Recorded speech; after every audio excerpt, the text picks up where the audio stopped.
இப்போ என்ன பண்ணியிருக்காங்க அப்படின்னு சொன்னால் அடுத்த 5 ஆண்டுகளுக்கும் அந்த ரேஷன் ஃப்ரீயாக கொடுக்கறது தொடரும் அப்படின்னு சொல்லி அடுத்தது 5 வருஷம் ஆட்சியில் இருந்தால் உனக்கு எதுவும் கிடையாதுப்படா அப்படின்ற மாதிரி இருக்கு. இது வந்து அடுத்த 5 ஆண்டுகளுக்கும் இது வந்து ஃப்ரீன்னு நம்ம எடுத்துக்க முடியாது. ஃப்ரீன்னு அவங்க சொல்லியிருக்கிறது இலவசமாக கொடுத்துட்றோம் அப்படின்னு சொல்லியிருக்கு. ஃப்ரீன்னு எதெல்லாம் கொடுக்கக்கூடாதுன்னு ஈவன் சுப்ரீம் கோர்ட்டுக்கு ஒப்பீனியன் சொல்லியிருக்குதுன்னா டிவி கொடுக்குறேன், ஃப்ரிட்ஜு கொடுக்குறேன், ஃபேன் கொடுக்குறேன், இந்த மாதிரியான லக்ஸூரியஸ் ஐட்டம். இது மக்கள் எப்படி தெரியுமா இருக்கு, நீங்க ஓட்டு போடாதான் உங்களுக்கு சாப்பாடு எல்லாம் கிடையாது. ஐயோ நீங்க பேசிக்கா புரிஞ்சிக்கவே இல்லைன்னு நினைக்கிறேன். புதுசா அது திட்டம் கிடையாது, அது ஆல்ரெடி இருக்க திட்டத்தை கண்டினியூ பண்றேன்னு சொல்றீங்க. ஆல்ரெடி இருக்க திட்டம் இல்லைங்க, நான் திருப்பி சொல்றேன், இது திட்டமே இல்ல. ஒரு ஃபுட் கிரெயின்ஸ் மட்டும் அடுத்த 5 ஆண்டுகளுக்கு தொடரும் அப்படின்னு சொல்றது வந்து அது திட்டம் இல்லை, மக்களுக்கு சப்போர்ட் பண்ற விஷயம். ஸ்டேட் கவர்மெண்ட் கொடுத்துருக்க 100 யூனிட் போக மீதி உள்ளது வந்து என்னெல்லாம் ப்ரொடியூஸ் பண்ணி அவங்க கொடுக்குறாங்களோ அதுக்கு வந்து அவங்க காஸ்ட் கொடுப்பாங்க. 1000 ரூபாய் கொடுக்குறோம், 5000 ரூபாய் கொடுக்குறோம், 10000 ரூபாய் கொடுக்குறோம் பணமாக கொடுக்கும்போது அதுக்கு ஃபினான்ஷியல் சோர்ஸ் எங்கிருந்து வருது? இதில் ரிட்டர்ன் ஆன் இன்வெஸ்ட்மெண்ட் இருக்குதோ இல்லையோ. இந்த லக்பதி சிஸ்டமில் என்ன 3 கோடி லட்சாதிகளை உருவாக்குவோம்னு சொல்லியிருக்கோம். அதுக்கு அதில் செல்ஃப் ஹெல்ப் குரூப்பை வந்து 10 லட்ச ரூபா கொடுத்தா இந்த வேலை, 20 லட்ச ரூபா கொடுத்தா இந்த வேலை, மாவட்ட தலைவர் கொண்டு மாவட்ட செயலாளர் கொண்டுன்னு சொல்லிட்டு வேலைகளை பிரித்து கொடுத்து பணம் வாங்கிட்டு வேலை போட்டதெல்லாம் இருந்து தான் இருக்குது. இப்போ அடுத்த லெவலுக்கு வந்துட்டீங்க. என்னென்னா ஹிந்தி தெரியாதவன் வந்து இங்கே வேலை பார்க்காது, தமிழ் தெரியாத இங்கே வேலை பார்க்குறான், அவன் வரக்கூடாது. நாங்கள் தமிழ் தெரிஞ்சவங்களுக்கு ஏன் ரெப்ரசன்டேஷன் இல்லை அப்படின்னு சொல்லிட்டு தமிழுக்கு கொடுக்க வேண்டிய முக்கியத்துவம் எல்லாமே எங்கள் பாரத பிரதமர் மோடி தெளிவாக கொடுக்குறாரு. இந்த மேனிஃபெஸ்டோவிலையும் சொல்லியிருக்கேன். எத்தனை பேர் தமிழில் ஃபெயில் ஆனா போன வருஷம்? அதை நீங்கள் என்னைக்காவது நோட்டீஸ் பண்ணியிருக்கீங்களா? நாங்கள் கொடுத்துருக்கிறது மக்களுக்கு தேவையான ஒரு பேசிக்கான ஒரு தேர்தல் அறிக்கை. தயவு செஞ்சு இதை புரிஞ்சுக்குவாங்க. அவங்களுக்கு எல்லாமே முழுசாக போய் சேரல. கட்டுமான பணிகள் பண்ணுறவங்களுக்கு போகிற அளவுக்கு ஆட்டோ டிரைவர்ஸுக்கோ இவங்களுக்கோ போய் சேரலை அப்படின்றது. தேர்தலை அடுத்த 5 ஆண்டுகளில் நாங்கள் நாட்டை எப்படி கொண்டுட்டு போகிறோம் அப்படின்றத பற்றி தான் நம்ம பேசணும். இன்டர்நேஷ்னல் சஃபேஸையும் பேசணும், இன்டர்நேஷ்னல் எக்கனாமிக் சிஸ்டத்தையும் பேசணும், ஓவரால் டெவலப்மெண்ட்டை பற்றியும் பேசணும். அதை விட்டு மொத்தமாக உங்களுக்கு நாங்கள் என்ன கொடுக்க போகிறோம் அப்படின்றத மட்டும் சொல்லி ஓட்டு வாங்குறது இல்லை.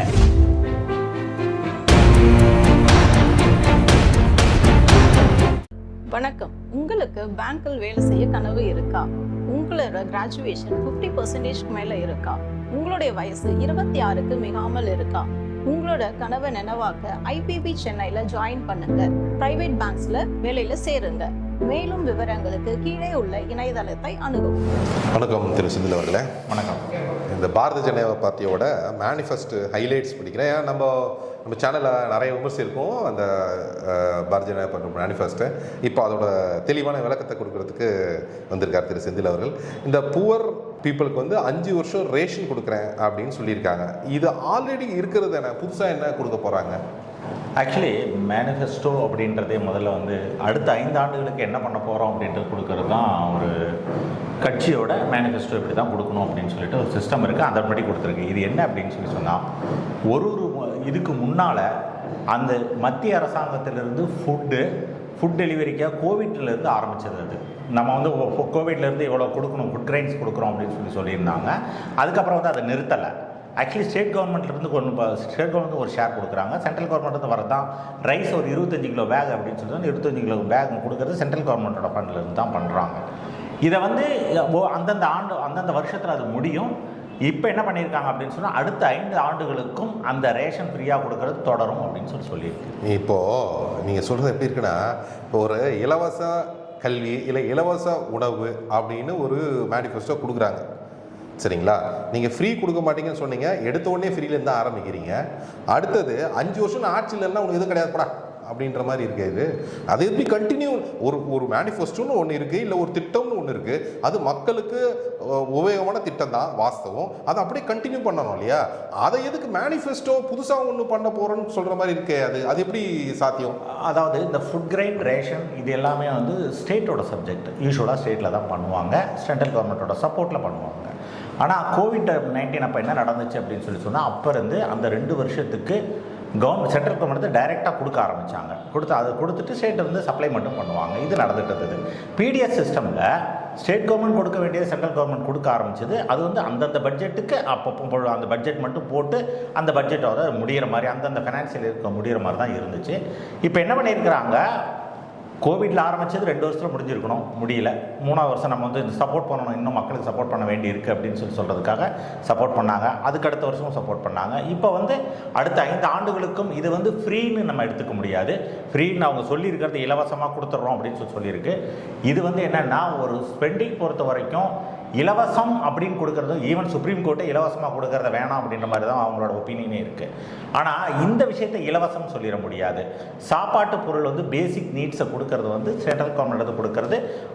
அடுத்த 5 ஆண்டுகளுக்கும் பட்ஜெட்டில் இது தொடரும். நாங்கள் ஆட்சிக்கு வந்து அடுத்த 5 ஆண்டுகளுக்கு தொடரும், அதை நாங்கள் கொடுப்போம் அப்படின்னு சொல்லியிருக்காங்க. சரிங்க, அடுத்த மேனிஃபெஸ்டோ நீங்கள் ஃப்ரீன்ற ஒரே டாபிக் வச்சுக்கலாம்.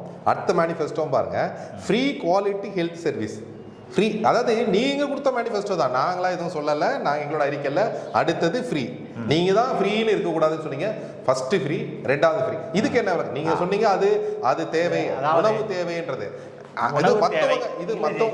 இது மத்தவங்க வந்து அந்த ஃப்ரீன்னு சொன்னா அதுக்கு பயங்கரமா அகேன்ஸ்டா இருக்கீங்க இல்லையா? இப்ப அந்த விளக்கம் சொல்லுங்களேன். ஃப்ரீன்ற வார்த்தை அங்கிருந்து தெளிவா வந்திருக்கு. இல்ல, ஃப்ரீன்றது தெளிவா வந்திருக்கிறதெல்லாம் எனக்கு நல்லா புரியுது. ஃப்ரீன்னு எதெல்லாம் கொடுக்கக்கூடாதுன்னு ஈவன் சுப்ரீம் கோர்ட் ஒப்பீனியன் சொல்லியிருக்குதுன்னா, டிவி கொடுக்குறேன், ஃப்ரிட்ஜு கொடுக்குறேன், ஃபேன் கொடுக்குறேன், இந்த மாதிரியான லக்ஸூரியஸ் ஐட்டம்ஸ்க்கு வந்து தான் பேசியிருக்கோம்.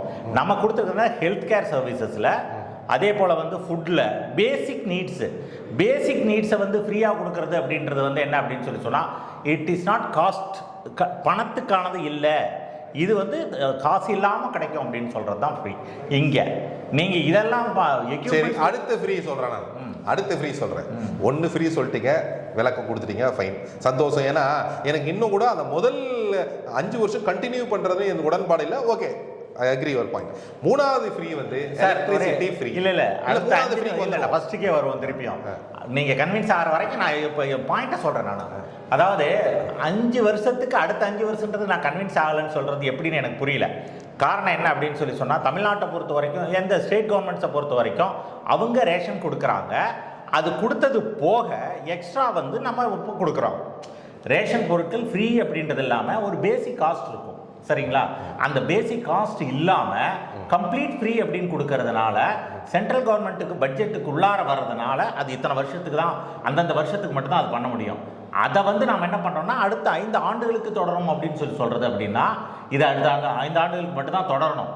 அதுக்கு மேலே அவங்க வேணாம்னு சொல்லி டிசைட் பண்ணாங்கன்னா, ஓகே செல்ஃப் சஸ்டெயின் ஆயிடுச்சு, மக்களுக்கு தேவையானது கிடைச்சிருச்சு அப்படின்னா வேணாம்னு சொல்லி விட்டுருவாங்க. இதுதான் வித்தியாசம். இல்லை, இது வந்து புவர் பீப்புள் அப்படின்றது வந்து இதை வந்து அப்போ அதுக்கு ஸ்கீம் போடும் போதே வந்து ப்ராவர்ட்டி லைன் இது மேலே போச்சுன்னா இது வேணாம் அப்படின்னு சொல்லியிருக்கலாமே. ஏன் அப்படி சொன்னேன்? இதுக்கு முக்கியமான காரணம், ஒரு உதாரணத்துக்கு சப்போஸ் உங்கள் ஆட்சி வரல அப்படின்னா இந்த ஸ்கீமை வந்து கேன்சல் பண்ணிட்டு போயிடணுமா? கிடையாது. அது மக்களுக்கு எது தேவையோ அதை செஞ்சுதானே ஆகணும். இப்போ ஹெல்த் கேராக இருந்தாலும், இது சாப்பாடாக இருந்தாலும் செஞ்சுதான் ஆகணும். எந்த ஆட்சி வந்தாலும் அது கண்டினியூ ஆகணும். எது மக்களுக்கு நலவோ அது செஞ்சுதான் ஆகணும். கண்டினியூ ஆகாது. நான் திரும்பி சொல்றேன். அப்போ பட்ஜெட்ல இது வந்து இது த்ரெட் பண்ற மாதிரி இருக்குது. எப்படி இருக்குன்னா, இல்ல இது த்ரெட், மக்கள் எப்படி தெரியுமா இருக்கு, நீங்க ஓட்டு போடாதான் உங்களுக்கு சாப்பாடு எல்லாம் கிடையாது. ஐயோ, நீங்க அப்படிதானே இருக்கு. நீங்க பேசிக்கா புரிஞ்சிக்கவே இல்லைன்னு நினைக்கிறேன். அதாவது என்ன அப்படின்னா, ஏற்கனவே கொடுத்து கொண்டிருக்குது. நான் திருப்பி சொல்றேன், மத்திய அரசோட பட்ஜெட்ல போட்டு ஸ்டேட் கவர்மெண்ட் கொடுத்துட்டு இருக்கிறதோட சேர்த்து இலவசமாக கொடுக்கப்படுகிற ஃபுட் கிரெயின்ஸ், இதுதான் நம்ம சொல்ல வர்றதே. இதை வந்து இன்னொரு கவர்மெண்ட் வந்தா வேணும்னா அவங்க மெயின்டைன் பண்ணலாம், வேணான்னு சொல்லிட்டு அவங்க இதை கட் பண்ணிட்டு மற்ற விஷயங்களில் கொடுக்கலாம். இப்போ பல ப்ரோக்ராம்ஸ் இங்கே இப்போ பொன்மகள் திட்டம் அப்படின்னு ஒன்று வந்துச்சு, தாலிக்கு தங்கம் அந்த மாதிரி வந்துச்சு. இது எல்லாத்தையுமே மாற்றிட்டு வேற மாதிரி கேஷாக கொடுக்குறாங்க. ஸோ எவ்வளோ கொடுக்குறாங்க, அதில் உள்ள இஷ்யூஸ் பற்றி விட்டுருவோம். அந்த மாதிரி இல்லை அப்போ இப்போ தான் பாயிண்ட் வந்துருக்கு. அப்போ என்ன சொல்ல வரீங்க? அது மேனிஃபெஸ்டோ இல்லை, அது நீங்கள் இருந்தாலும் இல்லைனாலும் அது நடந்துட்டு தான் இருக்கும். அப்படிதானே அது? இப்போ நீங்க ஆட்சியில் இருந்தால் நான் கன்ஃபியூஸ் ஆகல, பட்ஜெட் நான் கன்ஃபியூஸ் ஆகல தெளிவா. அப்போ அது மேனிஃபெஸ்டோன்னு எப்படி சொல்ல முடியும்? ஏன்னா புதுசா அது திட்டம் கிடையாது, அது ஆல்ரெடி இருக்க திட்டத்தை கண்டினியூ பண்றேன்னு சொல்றீங்க. ஆல்ரெடி இருக்க திட்டம் இல்லைங்க. நான் திருப்பி சொல்றேன், இது திட்டமே இல்ல, இது திட்டம் இல்ல. தயவு செஞ்சு புரிஞ்சுக்கோங்க. திட்டம் இல்லனா அந்த திட்டத்தை ஏன் முதல்ல போட்டுருக்கலாம்? ஏங்க இருங்க, திட்டம் போட முடியாதுங்க. அதுக்கு நீங்க ஸ்டேட் சப்ஜெக்ட்ல இருக்கக்கூடிய ஃபுட் கிரெயின் சப்ளை பண்றது ஸ்டேட் சப்ஜெக்டோட ஒர்க். ஸ்டேட் கவர்மெண்ட் கொடுப்பாங்க, சென்ட்ரல் கவர்மெண்ட் வந்து டைரெக்டாக பணம் எது கொடுக்கக்கூடாது, ஏன் பண்ண மாட்டாங்க. ஏன்னா அப்படி தான் ட்ரிக்கிள் ஆகணும், சிஸ்டம் அப்படி தான் நம்ம வச்சுருக்கோம், கான்ஸ்டியூஷன் படி நம்ம வச்சுருக்கோம். சாப்பாடு கொடுக்கறது வந்து ஸ்டேட் கவர்மெண்ட் அட்மினிஸ்ட் பண்ணுற இடத்துல சென்ட்ரல் கவர்மெண்ட்டில் வந்து நாங்கள் ஃப்ரீயாக கொடுத்துறோம், நீங்கள் இதை கொடுத்துருங்க அப்படின்னு சொல்லி கொடுக்கறது வந்து திட்டம் இல்லை. அது வந்து ஒரு நாம ஒரு தேவைக்காக கொடுக்கறது, அந்தந்த டைமில் கொடுக்கறது, விட்ரா பண்ணுறது அந்த மாதிரியான விஷயங்கள். இது என்ன நான் உங்களுக்கு தெளிவாக புரியுது. இல்லை இப்போ நான் வந்து அக்ரி யுவர் பாயிண்ட். இது சென்ட்ரல் கவர்மெண்ட் கொடுத்தது நல்ல திட்டம், மிக சிறந்த திட்டம். அதாவது கோவிட் டைம்ல திட்டம் இல்லை, நீங்க திட்டம்னு இதை சொல்லாதீங்க. சொல்லது வந்து ஒரு சப்போர்ட்டுக்காக கொடுக்கப்பட்டது ஒன்று. திட்டம்ன்றது வேற, சப்போர்ட் கொடுக்கறது. திட்டம்ன்றது லாங் ஸ்டாண்டிங்கில் ஒரு திட்டத்தை போட்டாங்க அப்படின்னா அந்த திட்டத்தோட ப்ரோஸ் அண்ட் கான்ஸ் எல்லாம் பார்த்து அது என்ன அவுட்கம் எல்லாம் பார்ப்பாங்க, அது திட்டம். இது வந்து திட்டம் வந்து இது திட்டத்துக்குள்ளாரையே வராது. சாப்பாடு கொடுக்கறது ஃபுட் கிரெயின்ஸ் கொடுக்கறது போய் திட்டம், இதுக்கு ஒரு திட்டம் போட்டு வகுத்து கொடுக்க முடியாது. PDS system as a whole it's அது ஒரு திட்டம், அது ஒரு பாலிசி. ஒரு ஃபுட் கிரெயின்ஸ் மட்டும் அடுத்த 5 ஆண்டுகளுக்கு தொடரும் அப்படின்னு சொல்றது வந்து அது திட்டமில்லை, மக்களுக்கு சப்போர்ட் பண்ற விஷயம். சரி, ஓகே. அடுத்து இந்த ஃப்ரீ திருப்பி அந்த பாயிண்ட் வரும். Free electricity to poor house holds under the prime minister சூரிய கரா முட்டஃப் பிஜிலி யோஜனா. இது ஃப்ரீ இல்லையா? உங்களுக்கு படிக்கிறதுலே இவ்வளவு தடுமாட்டம் இருக்கு, அதை புரிஞ்சுக்கிறதுல எவ்வளவு தடுமாட்டம் இல்லை.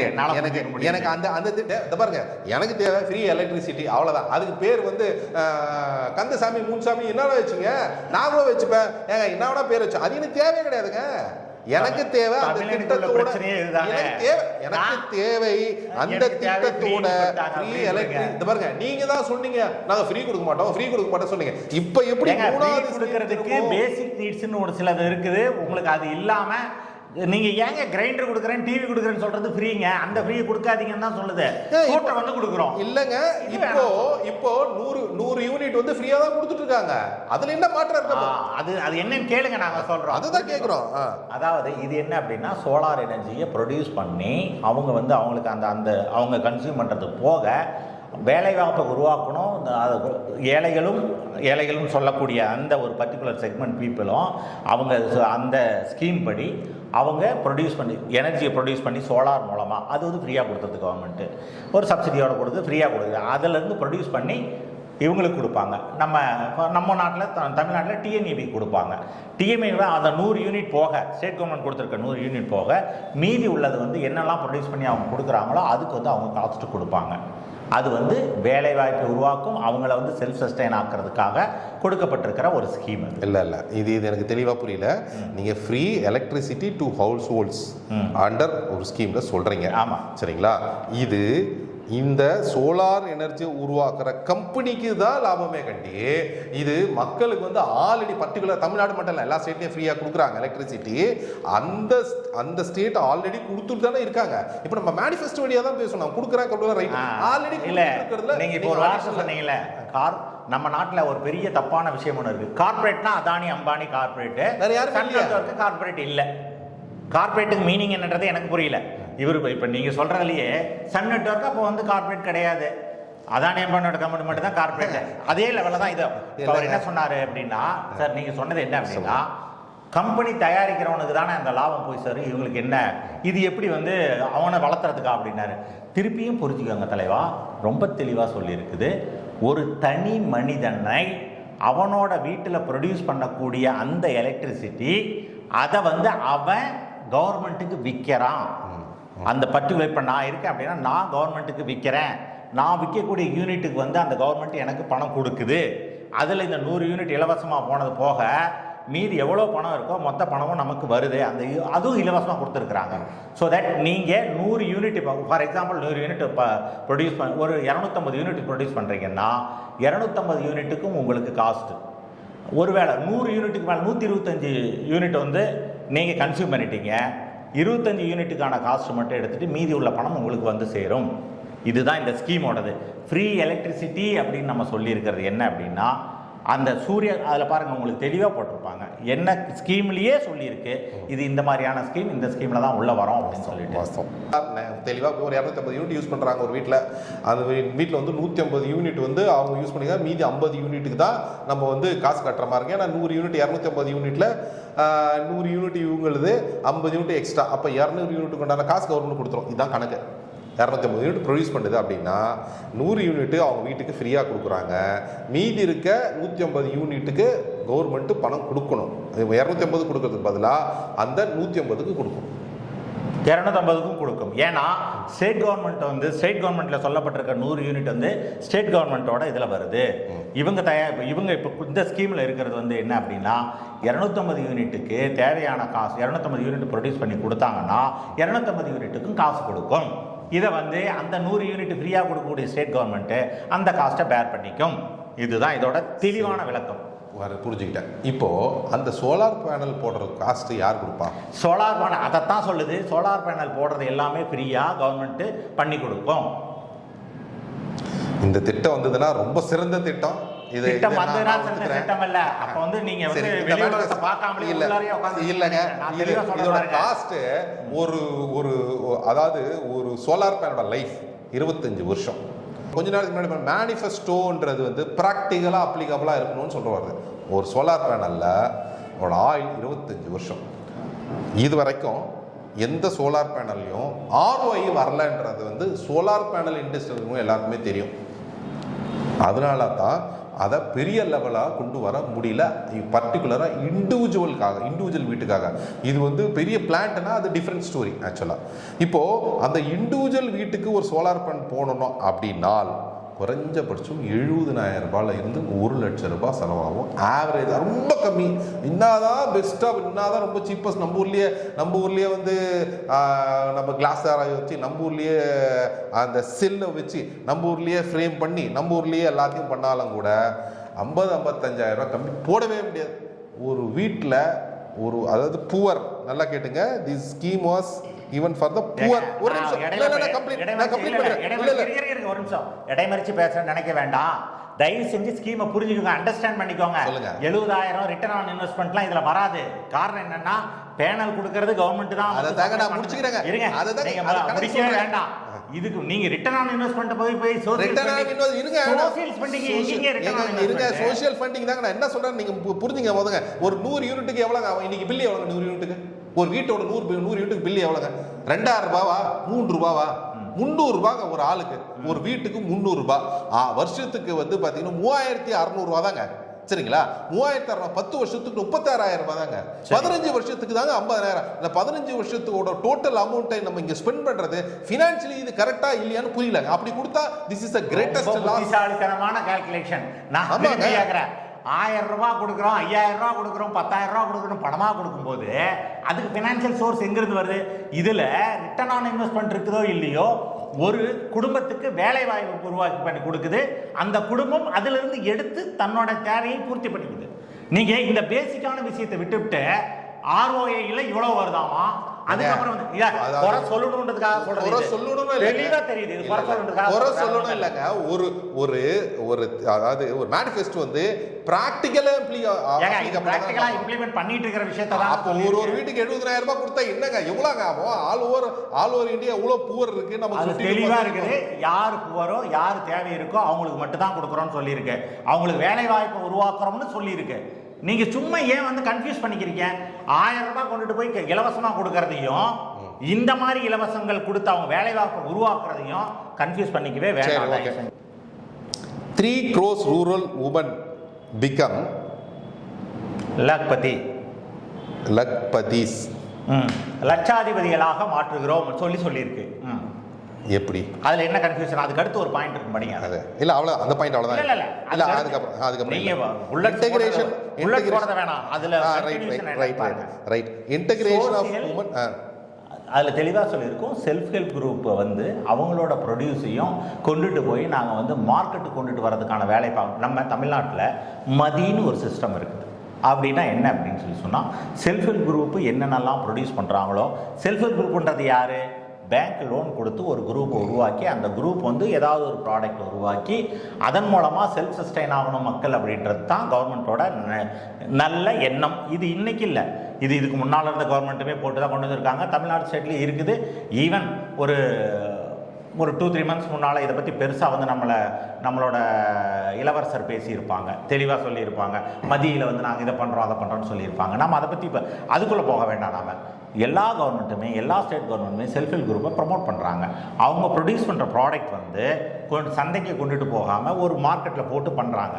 இதை வந்து என்ன சொல்லியிருக்கு இந்த லக்பதி சிஸ்டமில், என்ன 3 கோடி லட்சாதிகளை உருவாக்குவோம்னு சொல்லியிருக்கோம். அதுக்கு அதில் செல்ஃப் ஹெல்ப் குரூப்பை வந்து சந்தைப்படுத்துதலுக்கு நாங்கள் எல்லா விதமான இதையும் ஏற்பாடு பண்ணி கொடுத்துருவோம். ஏற்கனவே ஒரு சிஸ்டம் நம்மகிட்ட இருக்குது. அதாவது என்னென்னா கிளஸ்டர் சிஸ்டம் சொல்லுவாங்க. ஒரு செல்ஃப் ஹெல்ப் குரூப்புக்கும் என்ஜிஓஸ்க்கும் கிளஸ்டர் சிஸ்டம் கொடுத்துருக்காங்க. அதில் என்னென்னா ஒரு கிளஸ்டராக சேர்ந்து ஒரு 300 பெண்கள் சேர்ந்து, ஒரு 300 ஆண்களோ சேர்ந்து அவங்க வந்து ஒரு ப்ராடக்டை ப்ரொடியூஸ் பண்ணி அதை கம்பெனியாக வச்சு அதை கொண்டுட்டு போய் விற்று அதுக்கப்புறம் வந்து அவங்க அந்த லாபத்தை எடுத்து வீட்டுக்கு எடுத்துக்கணும் அப்படின்றது தான் பேசிக் எண்ணம். அதுதான் இதில் சொல்லப்பட்டிருக்கு. சந்தைப்படுத்துதலை முன்னெடுக்கிறோம். அதன் மூலமாக லட்சாதிபதிகளை 3 கோடி லட்சாதிபதிகளை உருவாக்குகிறோம் சொல்லியிருக்கோம். ஓகே. இந்த டிரான்ஸ்பரண்ட் கவர்மெண்ட் ரெக்ரூட்மெண்ட் சிஸ்டம் அப்படின்னா என்ன? ஆக்சுவலி ரெக்ரூட்மெண்ட் சிஸ்டமில் வந்து இதுக்கு முன்னால் இருந்த பல விஷயங்கள் உங்களுக்கு நல்லாவே தெரியும். பீடிங் சிஸ்டமில் தான் யூபிஎஸ்சி எக்ஸாம் நடக்குது, டிஎன்பிஎஸ்சி எக்ஸாம்னு பீடிங் சிஸ்டமில் தான் நடக்குது. ஆனால் பல எக்ஸாம்ஸ் பார்த்தீங்க அப்படின்னு சொன்னால் வந்து அதில் பேப்பர் கொடுப்பாங்க. அந்த ரீடிங் எக்ஸாம்லேயே வந்து பேப்பர் கொடுப்பாங்க. பேப்பர் வந்து லீக்கேஜஸ் வந்துடுது.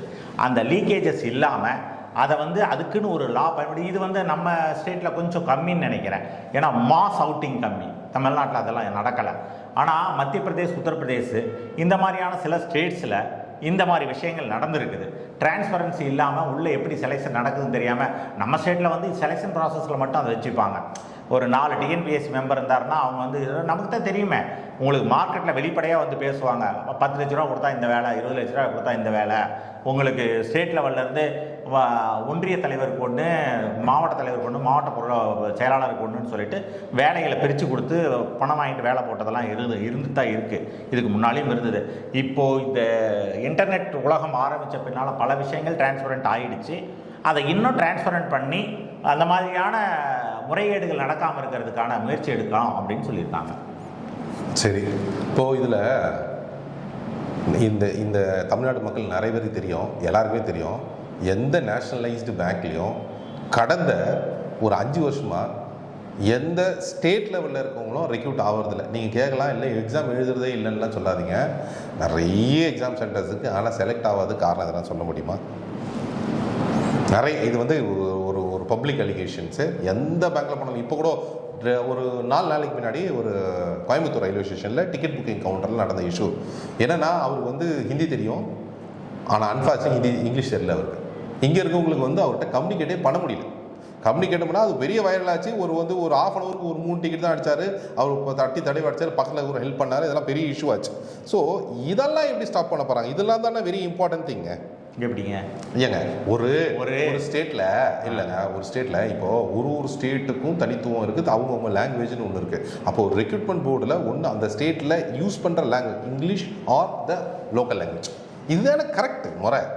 அப்படி இல்லாத இல்லை நீ இருக்க எல்லாரும் ஹிந்தி கற்றுங்கடா, நாங்கள் ஹிந்தி கற்றுவோம் தான் அனுப்புவோம், நீங்கள் இந்த இதே புளிச்சு போன குற்றச்சாட்டு இல்லைங்க. அந்த ரெக்ரூட்மெண்ட்டில் இது போர் அடிச்சிருச்சுங்க. ரெக்ரூட்மெண்ட்டில் வந்து சொல்லுங்க, நீங்கள் ரெக்ரூட்மெண்ட்டில் டிரான்ஸ்பரன்சி சொல்லுங்க. அங்கிருந்தே வரேங்க நான். ஸ்டேட் கவர்மெண்ட்டில் நடத்தக்கூடிய பிரைவேட் ஸ்கூலில் நான் இதை தெளிவாக சொல்லியிருக்கேன். இதுக்கு முன்னாலே ஒரு முறை அந்த இந்தி போராட்டத்துக்கு அப்போ சொன்னேன், இவங்க நடத்தக்கூடிய இந்தி போராட்டம் எல்லாமே வந்து கவர்மெண்ட் ஸ்கூலுக்கு மட்டும்தான் அப்ளை ஆகுது, தவிர பிரைவேட் ஸ்கூல் கிடையாது. இவங்க எல்லாரும் பிரைவேட் ஸ்கூல் நடத்திட்டு இருக்காங்க. கவர்மெண்ட் ஸ்கூல் எவ்வளோ பேருக்கு படிக்கிறாங்க? அவன் ஹிந்தி கற்றுக்கிட்டா உனக்கு பிரச்சனை எதுக்கு வருது? இது பேசிக்கான, நான் அதுதான் வரேன், பேசிக்கான ஹிந்தி எதிர்ப்பு போராட்டங்கள் இந்த மாதிரி பண்ணிட்டு இருக்குது. இப்போ அடுத்த லெவலுக்கு வந்துட்டீங்க. என்னன்னா, ஹிந்தி தெரியாதவன் வந்து இங்கே வேலை பார்க்குறான், தமிழ் தெரியாத இங்கே வேலை பார்க்குறான், அவன் வரக்கூடாது. நாங்கள் தமிழ் தெரிஞ்சவங்களுக்கு ஏன் ரெப்ரசன்டேஷன் இல்லை அப்படின்னு சொல்லிட்டு எத்தனை தமிழர்கள் வெளி மாநிலங்களில் போய் வேலை பார்க்குறாங்க உங்களுக்கு தெரியுமா? தமிழ்நாட்டில் இருந்து இது நீங்கள் சொன்ன இதே அலிகேஷனில் பேங்க் மேனேஜராக எத்தனை பேர் ஆந்திர பிரதேஷ்லேயும் உத்தரப்பிரதேஷ்லேயும் இருக்கிறாங்க? அது உங்களுக்கு தெரியுமா தெரியாதா? ஒன்று. ரெண்டாவது, யூபிஎஸ்சி நடத்தக்கூடிய எக்ஸாம்ஸில் 300 பேர் செலக்ட் ஆனானா 5 பேர் தான் தமிழ்நாட்டில் இருப்பான், மீதி உள்ள எல்லாம் எல்லா ஸ்டேட்லேயும் இருப்பான். அந்த லெவலில் போய் இங்கிலீஷ் பேசினா தப்பு கிடையாது, ஹிந்தி மட்டும் தெரிஞ்சால் தப்பு கிடையாது. ஆனால் மக்களோட உருவாடக்கூடிய ஒரு சில விஷயங்களில் ஹிந்திக்கு அது தெரியாமல் தமிழ் தெரியாமல் இருக்கிறாங்க. கோயம்புத்தூரில் ஒரு பிரச்சனையாச்சு, பொள்ளாச்சியில் ஒரு பிரச்சனையாச்சுன்னு சொல்ல வேண்டாம் நாம. ஏன்னா இந்த மாதிரி விஷயங்கள் வந்து ப்ராக்டிக்கலாக நடக்கக்கூடிய டிஃபிகல்ட்டிஸு கொஞ்சம் கொஞ்சமாக தான் ரெக்டிஃபை ஆகும். அவங்களும் தமிழை கற்றுப்பாங்க, கற்றுக்கிட்டு பேச தானே செய்கிறாங்க. இங்கே வந்திருக்கவங்க நம்மளும் வெளி மாநிலங்களுக்கு போய் வேலை பார்க்குறோம், பேச தானே செய்கிறோம். இதில் வந்து ஒரு இந்த லாங்குவேஜ் டிஸ்கிரிமினேஷன் அப்படின்றது வந்து தமிழ்நாட்டில் வந்து இந்த அளவுக்கு இருக்க வேண்டாம். இதைத்தானே வந்து பீகாரில் வந்து நீங்கள் போய் பேசும்போது, நம்ம முதலமைச்சர் பீகாரில் போய் பேசும்போது நிதிஷ்குமார் என்ன சொன்னார், அவங்க கூட்டணி உடையிறதுக்கு காரணம் அதானே இருந்தது. என்ன சொன்னார், நீ வந்து ஹிந்திக்காரன்னு சொல்லிட்டு அவன் பீகார்லேருந்து ஒருத்தரை பற்றி பீகாரிஸ்னு அடிச்சிங்கல்ல, இதெல்லாம் நடந்ததில்லை. இந்த நடக்கிறத ஊடகவியலாளர்கள் நீங்களே ஏங்க அனுமதிக்கிறீங்க? எல்லாமே நான் போதிக்கல. நீங்க சொன்னா கொஞ்ச நாள் அவங்க கத்துப்பாங்க அப்படின்றது ரைட்டு. நீங்க வந்து இல்ல அவங்க ஹிந்தி கத்துக்கணும்னு சொல்லியிருந்தா அதுக்கு நான் எதுக்கு பேசியிருப்பேன். தமிழ்நாட்டில் இருக்கிறவங்க எல்லாம் வந்து ஹிந்தி தமிழை கத்துக்குங்க நம்ம சொல்றோம், அவங்களும் கத்துக்கிறாங்க. நீங்க எங்களை பிளேம் பண்ண முடியாது. ரீசன் என்ன, ஒரே ஒரு விஷயம் என்னன்னா, தமிழுக்கு கொடுக்க வேண்டிய முக்கியத்துவம் எல்லாமே எங்கள் பாரத பிரதமர் மோடி தெளிவாக கொடுக்குறாரு. இந்த மேனிஃபெஸ்டோவிலையும் சொல்லியிருக்கேன், இத்தனை வருஷத்தில் இருந்திருக்கிறீங்களே தமிழ் செம்மொழி ஆக்கினது, செம்மொழியில் வந்து மாநாடு நடத்துறீங்க, அதில் எவ்வளோ அடிக்கிறதுன்னு பார்த்தீங்களே தவிர எங்கேயாவது ஒரு இடத்துல அதுக்கப்புறம் தமிழோட லெவல் என்ன இருக்குது நீங்கள் வளர்த்துருப்பீங்களா? எத்தனை பேர் தமிழில் ஃபெயில் ஆனால் போன வருஷம், அதை நீங்கள் என்னைக்காவது நோட்டீஸ் பண்ணியிருக்கீங்களா? அதே போல் வந்து திருக்குறளையும் திருவள்ளுவர் எந்த அளவுக்கு உயர்த்தி போய் கல்ச்சரல் சென்டர்னு ஒன்று உலகம் முழுக்க நாங்கள் பண்ணுறோன்னு சொல்லிட்டு மேனிஃபெஸ்டோவில் கொடுத்துருக்கோம். அதை நாங்கள் செய்வோம், சும்மா செய்யாததுக்கு கிடையாது. நீங்கள் என்ன பண்ணுறீங்க, பாலம் கட்டுறதுல ஃப்ரீயாக இருக்கிறது எப்படி இருக்குது, இன்ஃப்ராஸ்ட்ரக்சர் டெவலப்மெண்ட்டில் என்ன ஃப்ரீயாக பண்ணலாம், இதில் ஏன்னா அதில் மட்டும்தான் நீங்கள் பணம் எடுக்க முடியும். நாங்கள் கொடுத்துருக்கிறது மக்களுக்கு தேவையான ஒரு பேசிக்கான ஒரு தேர்தல் அறிக்கை. தயவு செஞ்சு இதை புரிஞ்சுக்கோங்க. வேற என்ன கொஸ்டின் இருக்குது இதில்? இப்போ inclusion of auto rickshaw, taxi, truck drivers and other drivers in all social security scheme, இது என்ன பண்ண போகிறாங்க? சரி, ஆக்சுவலி என்னென்னா இன்க்ளூசிவ் சிஸ்டம் அப்படின்னு சொன்னாலே உங்களுக்கு தெரிஞ்சிருக்கு, எல்லாரையும் உள்ளடக்கியது தான் அப்படின்னு சொல்லிட்டு. இப்போ சில நேரங்கள் என்னன்னா, இதுக்கு முன்னால் வந்து அமைப்பு சாரா தொழிலாளர்கள்னு வச்சுட்டு ஒரு சிலவங்க எல்லாத்தையும் உள்ளே கொண்டு வந்தாங்க. அந்த அமைப்பு சாரா தொழிலாளர்களில் ஆட்டோ ஓட்டுநர்களையும் வச்சுருந்தாங்க, டிரைவர்ஸையும் வச்சுருந்தாங்க, இந்த மாதிரி வேலையில் உள்ள வச்சுருந்தாங்க. பட் அவங்களுக்கு எல்லாமே முழுசாக போய் சேரல.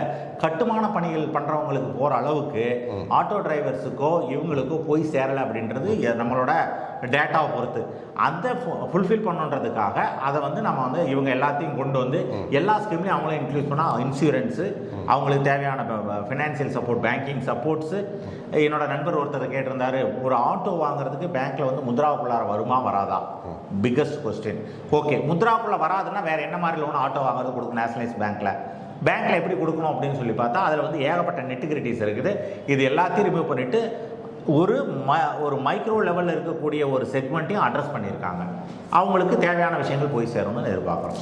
இதில் இன்னொரு எனக்கு ஒரு நீச்சான கொஸ்டின் என்னென்னா, தேர்ட் லார்ஜஸ்ட் எக்கனாமி அப்படின்னு சொல்கிறோம். இப்போ நம்ம பார்டரில் தானே இருக்கோம், ஒன்றும் பெரிய என்ன சொல்கிறது, பெரிய டிஃப்ரென்ஸ் ஒன்றுமே இல்லையா? நம்ம அதாவது 1, 2, 1 வந்து ஃபஸ்ட்டு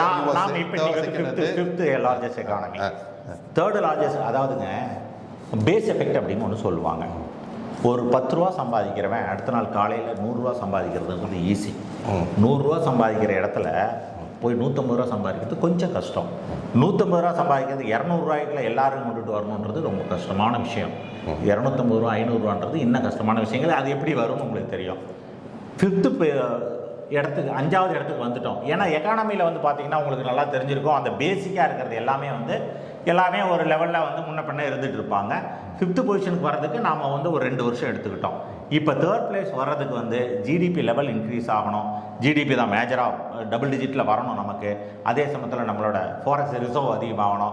ஃபாரெக்ஸ் ரிசர்வ் 5 மில்லியன் அப்படின்னு சொல்லி நம்ம வச்சுருக்கிறோம் அப்படின்னு சொன்னால் அதை அச்சீவ் பண்ணுறது எப்படி, அதுக்கான கொண்டுட்டு வரணும். இதெல்லாம் பண்ணால் மட்டும்தான் தேர்ட் லார்ஜஸ்ட் எக்கானமியாக வரணும். ஃப்ரான்ஸையும் ஜெர்மனியும் பின்னுக்கு தள்ளிட்டு நம்ம முன்னுக்கு போகணும் அப்படின்னு சொல்லி சொன்னால் ஜப்பான் அதுக்கு தகுந்த டைம் எடுக்கும். அதை தான் நம்ம தேர்ட் லார்ஜஸ்ட்டாக கொண்டு வரணும்னு பார்க்குறோம். இல்லை, இப்போ இந்த 10 வருஷத்தில் பெருசாக நம்ம வந்து 6வது 5வது 6வதுலேயே அந்த 10 வருஷமாக இருந்துட்டு தானே இருக்கும். 10 வருஷமாக ஆச்சு. 6வது இருந்தால் மாறி இருந்துட்டு இருக்கும். ஜப்பானுக்கும் நமக்கும் 5ல் இருக்கும் 6 இருக்கும், 5ல் இருக்கும் 6 இருக்கும். முன்னாடி ஜப்பானெல்லாம் நம்ம முந்தலாம் இல்லை, இன்னும் சும்மா அதெல்லாம் ஜப்பான் 4வது இருக்கு. இப்போ நாம 4வது இருக்கு. நாம வந்து 4வது இருக்கு. நாம வந்து 5வது இடம் வரதுக்கு பிரிட்டனை அதாவது யுனைடெட் கிங்டம் தள்ளி விட்டுட்டு 5வது இடத்துல வந்துருக்கிறதுக்கு நமக்கு எவ்வளோ டைம் எடுத்துச்சு. இருந்துச்சு. இன்றைக்கி பிரிட்டன் நமக்கு என்ன பின்னால் இருக்காங்க. நாம் இதுக்கு முன்னால் போகணும் அப்படின்னு சொன்னால் நமக்கு அதுக்கான டைம் எடுக்கும். அதுக்கான எக்கானமி லெவல் நம்ம இம்ப்ரூவ் பண்ணணும். இதெல்லாமே டேட்டா ஓரியன்டுங்க. எவ்வளோ பணம் நம்மகிட்ட வேணும், எவ்வளோ ஜிடிபி வேணும்ன்றது இல்லைங்க. இதை எதுக்கு மேனிஃபெஸ்டோ வைக்கிறோம்? என்னோட கேள்வி மேனிஃபெஸ்ட் பாயிண்ட் ஆஃப் வியூல இருந்து தான். Manifesto correct. நீங்க கரெக்டா இல்ல மேனிஃபெஸ்டோ வந்து தேர்தல் அறிக்கைனா என்னங்க? நாட்டுல தேர்தல் அறிக்கைனா வெரி சிம்பிள். நான் சாப்பாடு கொடுக்கிறேன், நான் டிவி கொடுக்கிறேன் சொல்றது தெளிவா சொல்லிட்டீங்க. நாட ஸ்டாட்டிஸ்டிக்கல் இன்ஃபர்மேஷன் எதுக்கு மேனிஃபெஸ்டா கொடுக்குறீங்க? அத தாங்க சொல்றேன். தேர்ட் பிளேஸ் கொண்டு வரணும் அப்படின்னு சொன்னேன்னா என்னன்னா, நீங்க தாங்க சொன்னீங்க ஸ்டாட்டிஸ்டிக்கல் இன்ஃபர்மேஷன். இது எதுக்கு மேனிஃபெஸ்டா? அத தான் நாங்க சொல்றேங்க. மேனிஃபெஸ்டோன்றதே பேசிக்கா என்னன்னா, மேனிஃபெஸ்டோனா என்னெல்லாம் நாங்க உங்களுக்கு கொடுக்குறோம், மக்களுக்கு நாங்க அதை கொடுக்குறோம், ஓட்டு வாங்குறதுக்காக கொடுக்கறது மட்டும் நீங்க நினைக்கிறீங்க. அப்ப எதுக்கு இது மேனிஃபெஸ்டோ வந்தது? இருங்க, நீங்க அப்படி நினைக்கிறீங்க. மேனிஃபெஸ்டோட ஒரிஜினல் ஃபார்மட் என்ன அப்படின்னு சொன்னா, தேர்தலை அடுத்த 5 ஆண்டுகளில் நாங்கள் நாட்டை எப்படி கொண்டுட்டு போறோம் அப்படின்றத பத்தி தான் நம்ம பேசணும். இன்டர்நேஷனல் அஃபேர்ஸையும் பேசணும், இன்டர்நேஷனல் எக்கனாமிக் சிஸ்டத்தையும் பேசணும், ஓவரால் டெவலப்மெண்ட்டை பற்றியும் பேசணும். அதை விட்டு மொத்தமாக உங்களுக்கு நாங்கள் என்ன கொடுக்க போகிறோம் அப்படின்றத மட்டும் சொல்லி ஓட்டு வாங்குறது இல்லை. எல்லா மக்களும் நாங்களும் ஒன்றுன்னு தான் நாங்கள் நினைக்கிறோம். எல்லாரும் சேர்ந்து முன்னுக்கு போவோம். மக்களோட சேர்ந்து தான் கவர்மெண்ட்டும் சேர்ந்து நம்ம 5வது உலக லெவலில் நம்ம பெரிய ஆளாகணும். உலக லெவலில் நம்ம எப்படி சொல்கிறது, உலக லெவலில் நல்ல மரியாதையை வளர்ச்சியோட நல்ல மரியாதையோடு வரணுன்றதுக்காக நம்ம மேனிஃபெஸ்டோ போடுறோம். அதுதாங்க மேனிஃபெஸ்டோ. நீங்கள் நினைக்கிற மாதிரி நாங்கள் இதெல்லாம் கொடுக்குறேங்க, அதுக்கு நீங்கள் ஓட்டு போடுங்கன்னு கேட்குறது மேனிஃபெஸ்டோ இல்லை. அங்கே தான் வந்து மேனிஃபெஸ்டோன்றது நாம் எப்படி புரிஞ்சுட்டு இருக்கோன்றது நமக்கு தோணுது. அதாவது மேனிஃபெஸ்டோன்றதை வச்சு தான் நாங்கள் ஓட்டு கேட்கணும். இதெல்லாம் பண்ணுவோம். அதை தான் நாங்கள் சொல்கிறோம். எல்லாருமே அதான சொல்கிறேன். ஜிடிபி நாங்கள் பாருங்க, ஒவ்வொரு பாயிண்ட்லையும் தெளிவாக சொல்லியிருக்கு. ஜிடிபி எவ்வளோ இன்க்ரீஸ் பண்ணால், ஃபாரஸ்ட் ரிசர்வ் எவ்வளோ வச்சா நம்ம 5வது இடத்துலேருந்து 3வது இடத்துக்கு போவோம் அப்படின்றதுக்காக தான் அதை வந்து நாம் எடுத்து வச்சிருக்கோமே தவிர, நாம் நினைக்கிற மாதிரி வந்து இதை மேனிஃபெஸ்டோக்குள்ளே கொண்டுட்டு வர்றது எதுக்கு அப்படின்னு சொல்லி சொன்னால், மக்களுக்கும் பொருளாதாரம் தெரியணும், மக்களுக்கும் உலக அளவில் நம்மளோட நிலைமை தெரியணுன்றதை நம்ம தெளிவாக சொல்கிறோம். நாம் அவங்களோட சேர்ந்து தான் வளர முடியுன்றதை சொல்கிறோம். அதான் மேனிஃபெஸ்டோ எங்களை பொறுத்த வரைக்கும். சேனலுக்கு வந்தது மிக்க நன்றி. ரொம்ப தெளிவாக மேனிஃபெஸ்டோ எல்லாம் எக்ஸ்பிளைன் பண்ணீங்க. நன்றி, வணக்கம். நன்றி.